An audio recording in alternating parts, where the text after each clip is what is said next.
I'm here again with Nova this morning. We've just finished dealing with Cyclone Dovey over the weekend, so you'll have to excuse us if we look a little bit worse for wear. But I wanted to talk today about a really important skill that most horses that I know of really are lacking, but it is a super important skill because we have horses and horses hurt themselves, and invariably they're going to need a vet at some point, and chances are that vet at some point is going to need to stick a needle in them. So I just wanted to talk today a little bit about prepping your horse to deal with being injected, both intramuscular and intravenously.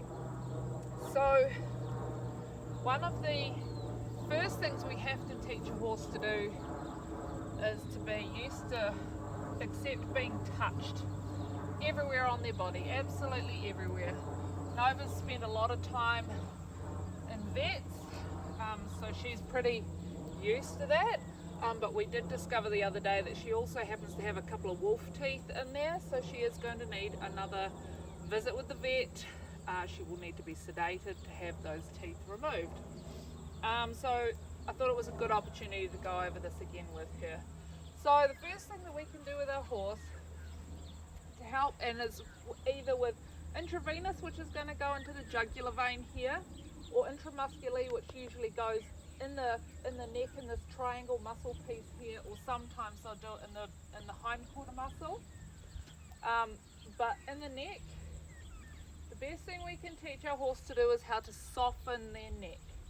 So we're going to do this with lateral flexion. So Nova knows lateral flexion, good girl, and she likes the scratches.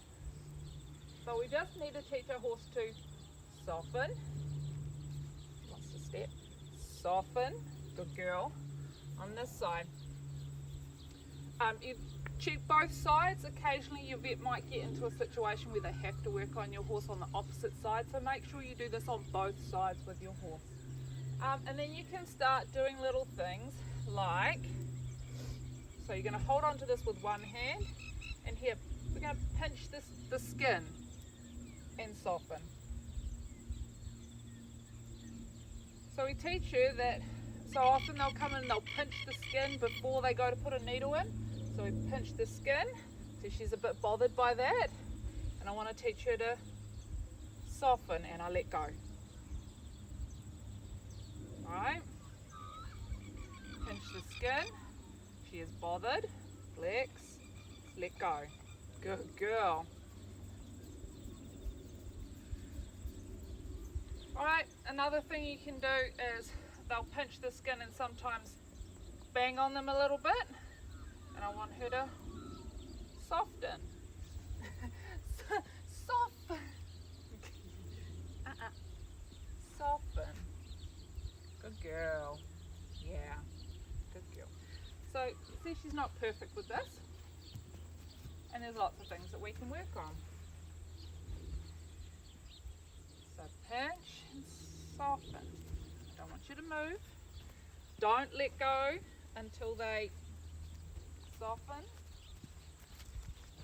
She wants to keep moving and soften. Good girl. Okay, and you can start this from a baby horse, a baby young foal, teaching them lateral flexion and to soften when they feel pressure on the side of their neck here. Good girl. Good girl.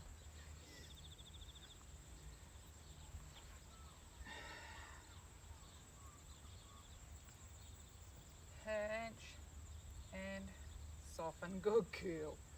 Alright, the other one that they often do, she's got a big bite out of her here, my other horse, is they'll run their hands down the jugular and hold it.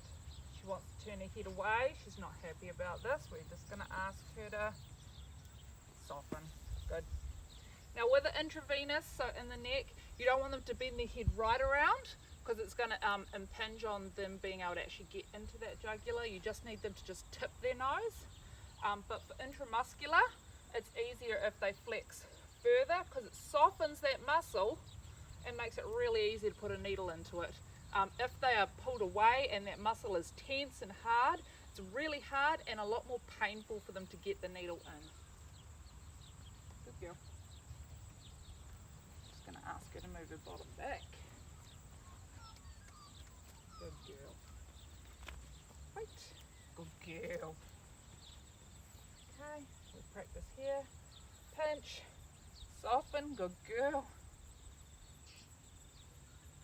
Banging on the neck a little bit. I'm not hitting her hard, just I'll often do it to just soften up the muscle a little bit, get a bit of blood flow, and soften.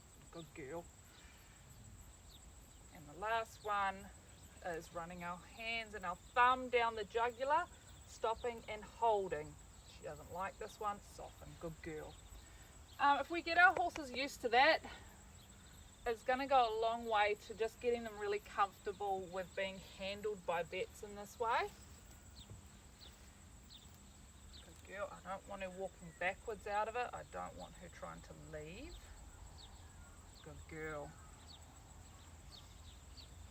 And you can use things like toothpicks to kind of just simulate the feeling of something sharp poking into them. Obviously you've got to be careful that then you're not going to stab them, but with a toothpick you're pretty safe that you're not actually going to stick it into them. Good girl. And soft. Good girl.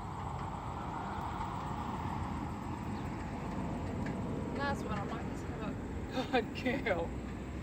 Didn't even need to ask her to soften there. A lot of time, once you've worked through this, being pinched here will often be a cue for them to soften. Good girl. So they just know that the better option is to soften. Good girl. Here's my girl.